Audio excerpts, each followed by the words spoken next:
आइए आज हम आप लोग को हिस्ट्री का आधुनिक भारत का इतिहास, आधुनिक भारत का इतिहास में अगर कहा जाए तो गांधी युग के बारे में आप लोग को आज जानकारी देते हैं कि गांधी युग अपने देश के लिए महात्मा गांधी जो थे क्या किए, अपने देश के लिए प्राण न्यौछावर कर दिए।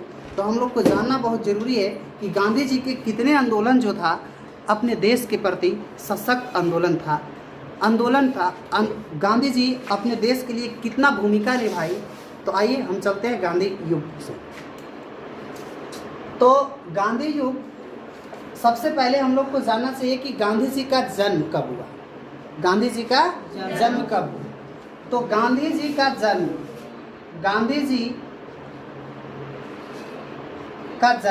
कब हुआ था बेटा? तो 2 अक्टूबर 1869, 2 अक्टूबर 1869 ईस्वी में हुआ था। 2 अक्टूबर 1869 कहाँ हुआ था बेटा? तो गुजरात के पोरबंदर नामक स्थान में हुआ था। कहाँ हुआ था? गुजरात के पोरबंदर नामक स्थान में हुआ था।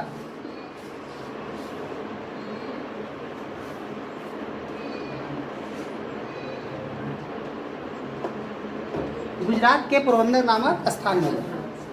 अब गांधी जी का जन्म 2 अक्टूबर 1869 ईस्वी में हुआ। इसके बाद गांधी जी का विवाह अगर बोला जाए तो विवाह किसके साथ हुई? कस्तूरबा गांधी के साथ। किसके साथ हुआ?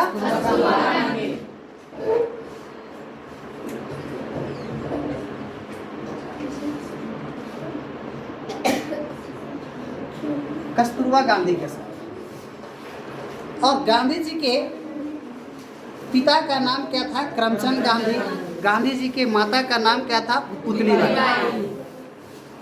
गांधी जी के पिता राजकोट के क्या थे? दीवाने थे। राजकोट के दीवाने महात्मा गांधी के पिताजी थे। अब गांधी जी के कितने पुत्र थे? तो 3 पुत्र थे। अब गांधी जी का कितने पुत्र थे? गांधी जी का पुत्र कितने थे बेटा? तो 4 पुत्र थे। कितने पुत्र थे? 4 पुत्र। बहुत अच्छा। 4 पुत्र में 2 लाल था तो 2 क्या था? दास था। लाल कौन था? तो हीरा लाल। उसके बाद मनीलाल। उसके बाद 2 दास था। दास का नाम क्या था? तो देवदास और रामदास। खैर इनका 4 पुत्र थे, लेकिन 5वां पुत्र के समान भी किसी को मानते थे जिनका नाम क्या था? जमुनालाल बजाज। जमुनालाल बजाज मतलब 5वां पुत्र के समान थे। कौन? जमुनालाल बजाज मतलब 5वां पुत्र के समान मानते थे। इनका यह असलियत में पुत्र नहीं थे, मतलब एक अच्छे मित्र के समान थे, इसलिए इनको क्या बेटा का दर्जा देते थे। किसको? जमुनालाल बजाज। अब है कि गांधी जी सबसे पहले गांधी जी की विवाह कस्तूरबा गांधी के साथ कब हुआ था बाबू? 1882 ईस्वी में। कब हुआ था? 1882 ईस्वी। इन्होंने अपनी वकालत की पढ़ाई पूरी करने के लिए कहाँ चले गए? 1883 में कहाँ चले गए? दक्षिण अफ्रीका। दक्षिण अफ्रीका कब गए गांधी जी? दक्षिण अफ्रीका कब गए बेटा? दक्षिण अफ्रीका कब गए? 1883 ईस्वी में गए। और 1883 ईस्वी में जा करके इन्होंने पढ़ाई किया और यहाँ इन्होंने मतलब पहली आंदोलन किए, जिस आंदोलन का नाम क्या था? Phoenix form. क्या था? Phoenix form. फिनिक्स फॉर्म आंदोलन। फिनिक्स फॉर्म आंदोलन। और फिनिक्स फॉर्म आंदोलन के बाद गांधी जी को दक्षिण अफ्रीका में ही राजनीतिक गुरु के रूप में गोपाल कृष्ण गोखले को माने। किसको माने? गोपाल कृष्ण गोखले को। मतलब गांधी जी को गोपाल कृष्ण कहाँ भेंट हुए? तो दक्षिण अफ्रीका में। तो गांधी का राजनीतिक गुरु यानी गांधी जी का राजनीतिक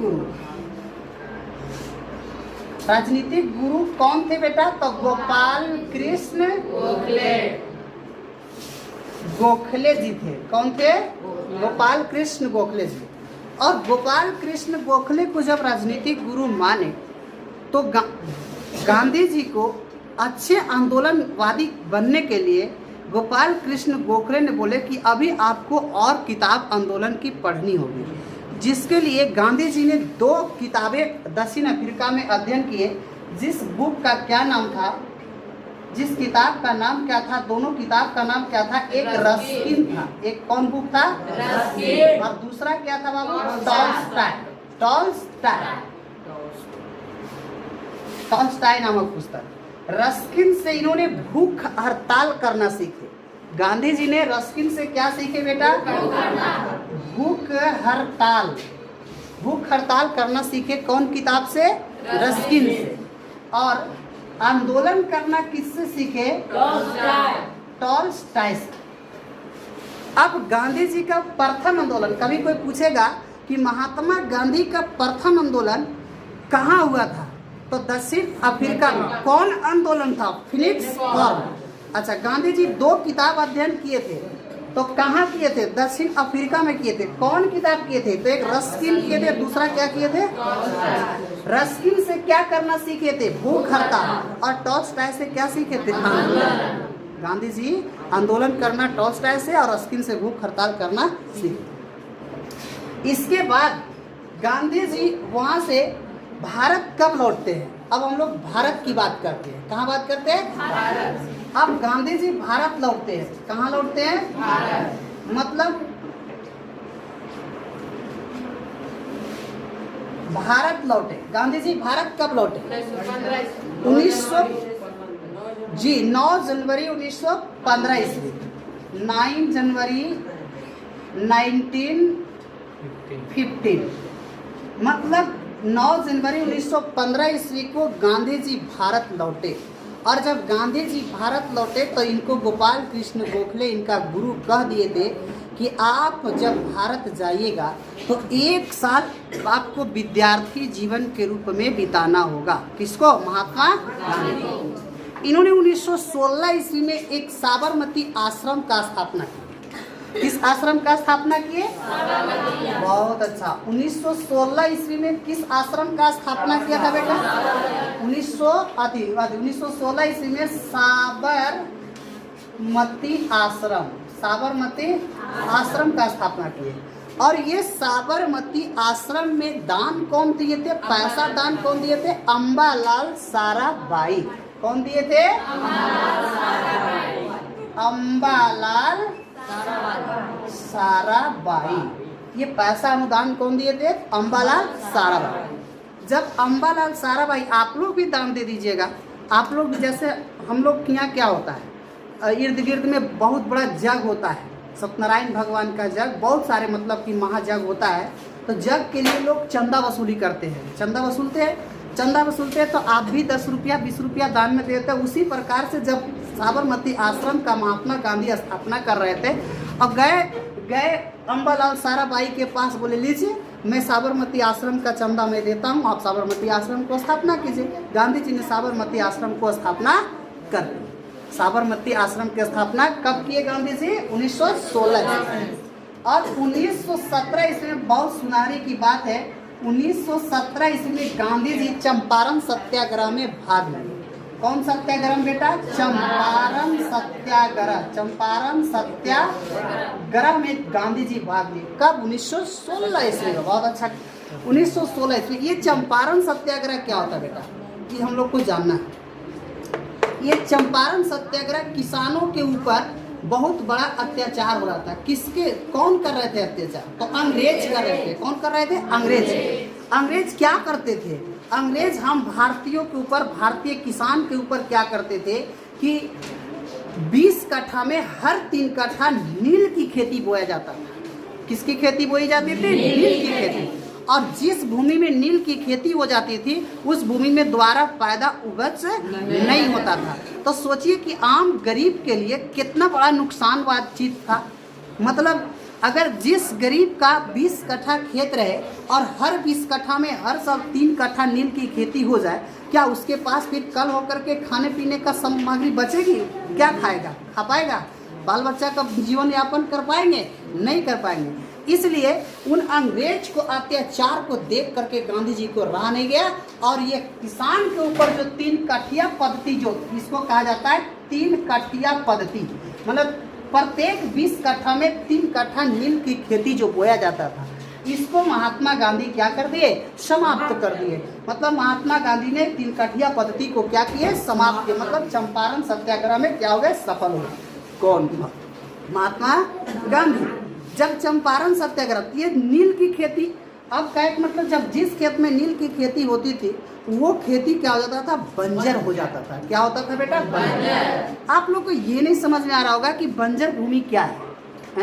बंजर भूमि वह भूमि है जहाँ पे किसी प्रकार का किसी प्रकार का फसल नहीं उपजाया जा सकता, वैसे भूमि को क्या कहते हैं, बंजर भूमि कहते हैं। तो ये जब देखिए तो 20 कट्ठा में 3 कट्ठा बेचारा का अगर बन गया बंजर भूमि, तो प्रत्येक साल क्या होगा, उसको हानि होते चला जाएगा या नहीं होगा ना। तो इसलिए इस सत्याग्रह को क्या किए, सफल बनाए रखे। कौन? महात्मा गांधी ने चंपारण सत्याग्रह। अब कोई क्वेश्चन पूछेगा कि चंपारण सत्याग्रह कब हुआ, 1917 में। ये चंपारण सत्याग्रह क्या था, 3 कठिया पद्धति थी। क्या थी? 3 कठिया। मतलब 3 कठिया पद्धति क्या है, मतलब प्रत्येक 20 कट्ठा में 3 कट्ठा किसकी खेती होती थी, तो नील की खेती होती थी। बच्चों समझ में आ रहा है? प्रत्येक 20 कट्ठा में 3 कट्ठा किसकी खेती होती थी, नील की खेती होती थी। चलिए नेक्स्ट आगे करते हैं। 1917 के बाद 1918 ईस्वी में आइए। 1918 ईस्वी में खेड़ा सत्याग्रह हुआ था। कौन सत्याग्रह हुआ था बेटा? ये खेड़ा सत्याग्रह। खेड़ा सत्याग्रह मतलब महात्मा गांधी जो थे ना, एकदम लगातार अंग्रेज के ऊपर एकदम हावी हो गए थे। अंग्रेज को देखना नहीं चाह रहे थे, मतलब इतना, मतलब कि अंग्रेज अत्याचार कर दिए थे भारत के ऊपर। जब खेड़ा सत्याग्रह हुआ, ये खेड़ा सत्याग्रह कहाँ हुआ था, तो गुजरात में हुआ था। कहाँ हुआ था बेटे? गुजरात में हुआ था। कहाँ हुआ था? गुजरात में। ये खेड़ा सत्याग्रह में क्या हुआ था, ये खेड़ा सत्याग्रह में क्या हुआ था, क्या हुआ, बंद कीजिए, स्टॉप कीजिए ना जी। ये खेड़ा सत्याग्रह कहाँ हुआ था बेटा, तो गुजरात में हुआ था। खेड़ा सत्याग्रह क्या था, किसानों के ऊपर अधिक टैक्स लगा दिया था। कौन? अंग्रेज। और टैक्स लगा दिया तो टैक्स देने में मतलब कि आम किसान को क्या हो रहा था, बहुत दिक्कत हो रही थी, बहुत समस्याएं उत्पन्न हो रही थी, जिस समस्या से किसान मतलब अपनी खेती नहीं कर पाते थे। इतना मतलब कि टैक्स किसान के ऊपर कर दिया था। तो इस टैक्स को क्या किया महात्मा गांधी ने, क्या किया, समाप्त कर दिया खेड़ा सत्याग्रह। फिर 1918 में जब खेड़ा सत्याग्रह हुआ तो 1918 में ही अगला क्या हो गया, 1918 में हुआ क्या, 1918 में ही क्या हो गया, मिल मजदूर को आजाद कर दिए। मिल मजदूर को क्या किए, आजाद कर दिए। कौन? मिल मजदूर। मिल मजदूर को आजाद, मिल मजदूर को आजाद कर दिए। कौन? महात्मा गांधी। बोले कि देखिए, कोई भी हम भारतीय किसी भी अंग्रेज का कोई काम नहीं करेगा। अगर कोई काम किया तो फिर समझिए कि आप मतलब कि उसका गुलामी खटते रहोगे। इसलिए मतलब कि सभी व्यक्ति ने मिल पर जो काम करते थे, मतलब मिल पर क्या होता था, मिल में जितना काम करते थे उसका बदले में कम परिणाम मिलता था। माने कि 1 रुपया का काम किया तो उसको 4 आना मजदूरी मिलता था, 4 आना मजदूरी, और बाकी 75 पैसा मजदूरी कौन लेता था बेटा, अंग्रेज रख लेता था। तो इतना अत्याचार अंग्रेज का था, सहा नहीं जाता था। तो मिल मजदूर को भी आज़ाद कर दिए। कब? 1918 ईस्वी में। मैंने जैसे लग रहा है ना 1918 में ही खेड़ा सत्याग्रह। ये मिल मजदूर कहाँ हुआ था बेटा, अहमदाबाद में। कहाँ हुआ था? अहमदाबाद में। कहाँ हुआ था? अहमदाबाद। अहमदाबाद मिल मजदूर, अहमदाबाद मिल मजदूर, अहमदाबाद मिल मजदूर। समझ में आ रहा है? 1918 के बाद 1919 ईस्वी में मतलब अंग्रेज कभी मतलब बख्शा नहीं भारतीयों को। हम भारतीयों के ऊपर अंग्रेज इतना मतलब अत्याचार किया, इतना फ़ायदा उठाया कि जिसका वर्णन देखिए आप लोग को एक एक कड़ी में करते जा रहे हैं। 1918 के बाद हम आते हैं 1919 में आते हैं। 1900 कब आते हैं बेटा? 1919 में। अब देखिए ये 1919 में मतलब 1919 में क्या हुआ था बेटा, 1919 में रॉलेट एक्ट लागू किया। कौन? अंग्रेज। कौन लागू किया था? रॉलेट एक्ट लागू कर दिए अंग्रेजों को। और ये रॉलेट एक्ट बहुत मतलब कहने का मतलब बिल्कुल ये जो था ना से बड़ा अजीब प्रकार का एक्ट बोले तो क्या, ये ये रॉलेट एक्ट 1919 ईस्वी में लागू किसने किया था? तो सर सिडनी के द्वारा लागू किया गया था। किसके द्वारा? सर सिडनी के द्वारा। सर सिडनी क्या है भाई? तो सर सिडनी एक अंग्रेज पदाधिकारी का नाम है, अंग्रेज गवर्नर था, मतलब उस समय अंग्रेज गवर्नर था। कौन? Sir Sydney. सर सिडनी ने लागू कर दिए कि रॉलेट एक्ट पारित रहेगा भारत में। रॉलेट एक्ट मतलब क्या कहता था? ये रॉलेट एक्ट क्या है? मतलब इसमें क्या किए थे, मतलब कि उन लोग, इसमें हुआ था, इस रॉलेट एक्ट के तहत क्या लागू हुआ था कि बिना वकील, क्या था बाबू? बिना वकील, बिना दलील, और ये क्या था? बिना अपील। समझ में आ रहा है बेटा? और ये बिना वकील, बिना दलील, बिना अपील के मतलब क्या? मतलब कि अंग्रेज चाहा, मैंने शक के आधार पर अंग्रेज जब चाहे तब किसी भी आदमी को जो जुर्म किया है उसको भी, जो जुर्म ने किया है उसको भी, मैंने शक के आधार पर पुलिस क्या करते थे? गिरफ्तार कर लेते थे, है ना? कि आप गलती किए हैं तो आप ही को शक के आधार पर कि लगता है ये काम यही गलत किया होगा, तो शक के आधार पर रॉलेट एक्ट के तहत क्या करते थे? उसको गिरफ्तार कर लेते थे। और गिरफ्तार करके क्या करते थे? ले जा करके पुलिस 4 घंटा लगाते थे, हवाले कर देते थे कि चलो तुम कुछ नहीं बोल सकते थे। अब बंद भी कर दिया और उसके लिए कोई मतलब कि न तो आप अपील कर सकते हैं, न दलील कर सकते हैं, और न वकील कर सकते हैं भाई, न वकालत कर सकते हैं, न तो फिर आप दलील लगा सकते हैं, मतलब ना हाई कोर्ट के लिए अपील कर सकते हो। मतलब कि इतना अत्याचार। तो इसी कानून को महात्मा गांधी ने क्या बोले कि यह जो है काला कानून है। कैसा कानून है? काला कानून। कैसा कानून है? काला कानून। मतलब इस कानून को कैसा कानून बोला? काला कानून। अब काला कानून किसने कहा बेटा? तो गांधी जी का। काला कानून किसने कहा? गांधी जी बोले। कौन बोले? गांधी जी।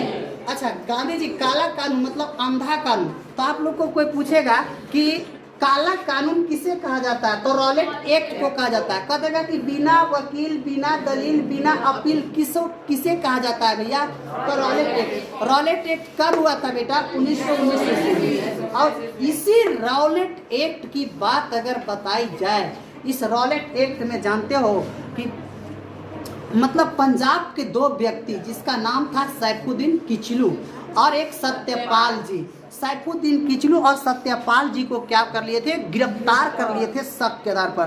जिस गिरफ्तारी के कारण मतलब एक बहुत बड़ा घटना घटा, जिस घटना का नाम है जालियांवाला बाग हत्याकांड। जालियांवाला बाग हत्याकांड। मतलब ये तो इससे भी दर्दनाक है।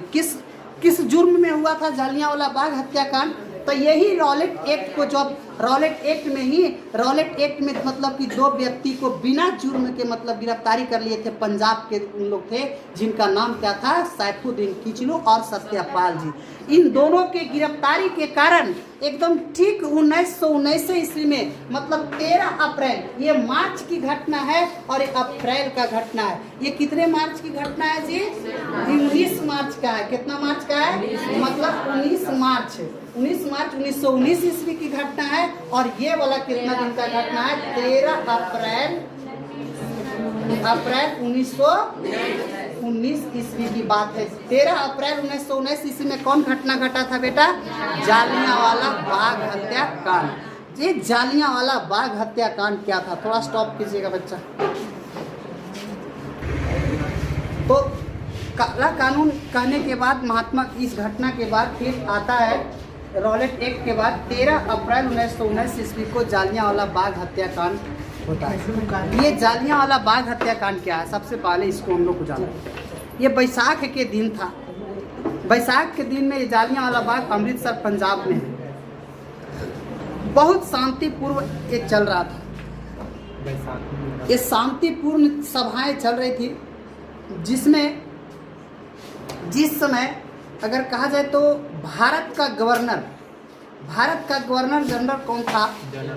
तो जेम्स फोर्ड था। उस समय अमृतसर पंजाब में जब ये जालियांवाला बाग हत्याकांड जब चल रहा था, इस कांड के समय भारत का गवर्नर जनरल जेम्स फोर्ड था। और जेम्स फोर्ड ने, और पंजाब का मतलब भारत का गवर्नर कौन था बेटा? भारत का गवर्नर कौन था?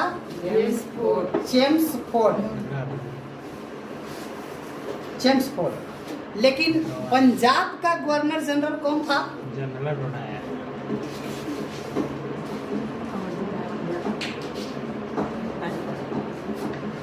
ओ डायर, जिसको कहते हैं General O Dyer. General O Dyer, तो ओ डायर लिख देते तो नहीं समझोगे।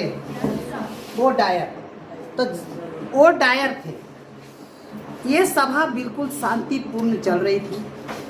इस सभा में हम भारत के ही एक, जिनका नाम था भारतीय घुसपैठ, जिनका नाम था हंसराज। क्या था बेटा? हंसराज। हंसराज ने क्या किए कि अंग्रेजों तक सूचना पहुंचा दिए, और अंग्रेज सूचना पहुंचा दिए ओ डायर के पास पंजाब। और ओ डायर ने सूचना दे दिए सेनापति के, गवर्नर कौन था उस समय? R Dyer. क्या नाम था? R Dyer. क्या नाम था? R Dyer. आर डायर मतलब सेनापति। पंजाब के सेनापति कौन था? मतलब सेनापति आर डायर को दे दिया सूचना। और आर डायर उस समय पुलिस में था गोरखा रेजिमेंट। क्या था? गोरखा रेजिमेंट। मतलब गोरखा बोले तो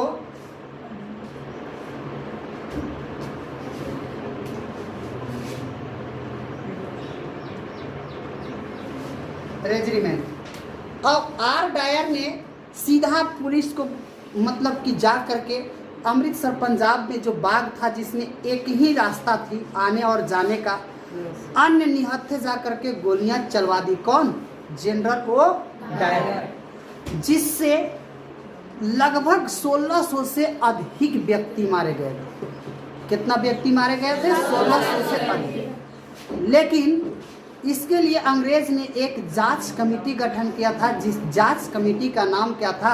हंटर आयोग। क्या नाम था? हंटर आयोग। मतलब जांच आयोग का नाम क्या था? हंटर आयोग। ये हंटर आयोग में क्या हुआ? इस हंटर आयोग में मतलब ओ डायर को निर्दोष साबित दिया गया।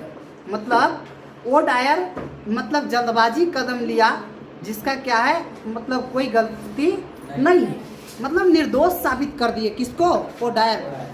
जिसमें से इस हंटर आयोग में 8 सदस्य चुना गया था। कितने सदस्य चुने गए थे? 8 सदस्य। 8 सदस्य। 8 सदस्य में से 5 सदस्य कौन? 5 सदस्य कैसे थे? अंग्रेज। और 3 सदस्य कौन थे? भारतीय। और इसी भारतीय में से एक कौन थे? मदन मोहन मालवीय। मदन मोहन मालवीय ने कह दिए अंत में कि जो ये जल्दबाजी कदम आर डायर के ओ डायर के तहत लिया गया, ये मूर्खता कदम है। मतलब निर्दोष साबित, मतलब कि दोषी करार दिए गए मदन मोहन मालवीय के तहत। और जानते हैं इस हंटर आयोग में अंग्रेज ने कितना व्यक्ति को मारे गए सिर्फ घोषित किए थे कि केवल 379 व्यक्ति मारे गए। सोच लीजिए, कहा जाता है कि जालियांवाला बाग हत्याकांड इतना महत्वपूर्ण बड़ा कांड था कि खून की नलियां बह गई थी। तब लोगों के पता चला कि ये तो बहुत बड़ा कांड हो गया सिर्फ रॉलेट एक्ट के चलते, है ना। मतलब अंधा कानून बिना शक के आधार पर किसी आदमी को गिरफ्तार कर लेता था। इसी के मतलब घटना के बाद 13 अप्रैल 1919 को जालियांवाला बाग हत्याकांड घटा। इसमें 8 सदस्य और 5 सदस्य, मतलब कि अंग्रेज थे 3 सदस्य, भारतीय तो 5 सदस्य। कहाँ 3 सदस्य के बाद सुनेंगे? नहीं सुनेंगे। जानते जब इस बात को मदन मोहन मालवीय ने जब दोषी करार दिए, तब भारत बिहार के धरती से, जिनका नाम था क्या बाबू? उधम सिंह। क्या नाम था? उधम सिंह।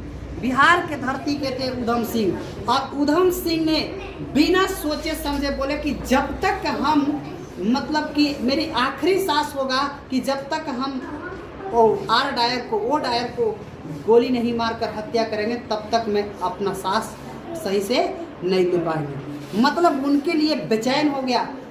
तब तक के क्या हुआ कि ओ डायर जो थे मतलब लंदन चले गए थे, टेक्सटाइल हॉल में थे, जाकर के आराम फरिया रहे थे। टेक्सटाइल हॉल में गए, उधम सिंह यहाँ से कोई धन दौलत संपत्ति किसी से मांग करके नहीं ले गए, मतलब कि कुछ इकट्ठा करके पैसा 2-4 रुपया 10 रुपया इकट्ठा किए और चले गए, मतलब कि किनके खोज में, वो डायर के खोज में। वो डायर के खोज में निकल गया। वो डायर से पहुंचने से पहले जा करके इनको गोली तक चलाना नहीं आता था। एक आम गरीब आदमी कहाँ मतलब गोली चलाना जानता है। इन्होंने एक पिस्तौल और कुछ गोलियां खरीदे और खरीद करके एक बगीचा में पेड़ का निशाना लिया और निशाना ले करके 4-5 गोली रख लिया और उसके बाद फिर चल दिया कहाँ, टेक्सटम हॉल। और टेक्सटम हॉल जा करके और बोलता है कि इसमें से ओ डायर कौन है, जनरल ओडायर कौन है। तब तक के जनरल ओडायर का मतलब कि पूरा वेशभूषा पूरा बढ़ गया था, मतलब पहचान में नहीं आ रहा था। मतलब सोच लीजिए, जालियांवाला बाग हत्याकांड कब हुआ बेटा, 13 अप्रैल 1919 ईस्वी को। और इन्होंने कब गया बाबू, 1940 ईस्वी में। मतलब कब बेटा, कब बेटा, 1940 ईस्वी में उधम सिंह। कौन बेटा, उधम सिंह। उधम सिंह मतलब कि इस घटना के 21 बरस बाद, कितना साल बाद, 21 साल बाद, 21 साल बाद उधम सिंह को जा करके टेक्सटम हॉल में जा करके मिलते हैं। और मिलता है उधर से बढ़िया से आते हैं, कहते हैं हम, कहते हैं कौन, ओडायर कहते हैं कि हाँ मैं हूँ ओडायर। कल के आई एम योर राइट, मतलब कि उसको पूछा कि व्हाट आर यू, तुम कौन हो, तो बोला कि मैं उधम सिंह, आई एम उधम सिंह। तो यू उधम सिंह भी इंग्लिश में बात किया, अंग्रेज में बात करेगा। ये भी बोला कि हु आर यू, तुम कौन, तो मतलब बोला कि आई एम ओ डायर। तो वो डायर का नाम बोला कि मैं आपका क्या हूँ, आई एम राज हूँ। और सामने टकटका करके गोली दाग दिया उसका सीना में 21 साल के बाद। और आखिरी गोली अपने सीना में मार करके अपने हत्या कर लिए। और मतलब कि यहाँ से क्या हुआ कि जालियांवाला बाग हत्याकांड, ये जब तक वो डायर को, अब आप लोग बताइएगा शुरू से कहानी जरा सा एक बार रिपीट कर लेते हैं हम लोग, शुरू से कहानी रिपीट कर लेते हैं। जरा सा बताइएगा गांधी जी का जन्म कब हुआ? अच्छा, गांधी जी के विवाह किसके साथ हुई थी? कब हुआ था? गांधी जी के कितने पुत्र थे? कौन कौन? बहुत अच्छा। उसके बाद है कि गांधी जी दक्षिण अफ्रीका कब गए थे? वहाँ उन्होंने कौन आंदोलन किए थे? Phoenix form. कौन आंदोलन? Phoenix form. उनका कैम आंदोलन था? प्रथम आंदोलन। प्रथम आंदोलन मतलब यहाँ पहला आंदोलन था, लेकिन ये कहाँ था? विदेश में पहला आंदोलन था, लेकिन भारत में पहला आंदोलन उनका कहाँ था? तो चंपारण सत्याग्रह में था प्रथम आंदोलन। प्रथम आंदोलन कभी कभी क्वेश्चन पूछता है, गांधी जी का प्रथम आंदोलन कौन है? चंपारण सत्याग्रह। कहाँ? भारत में। कहाँ?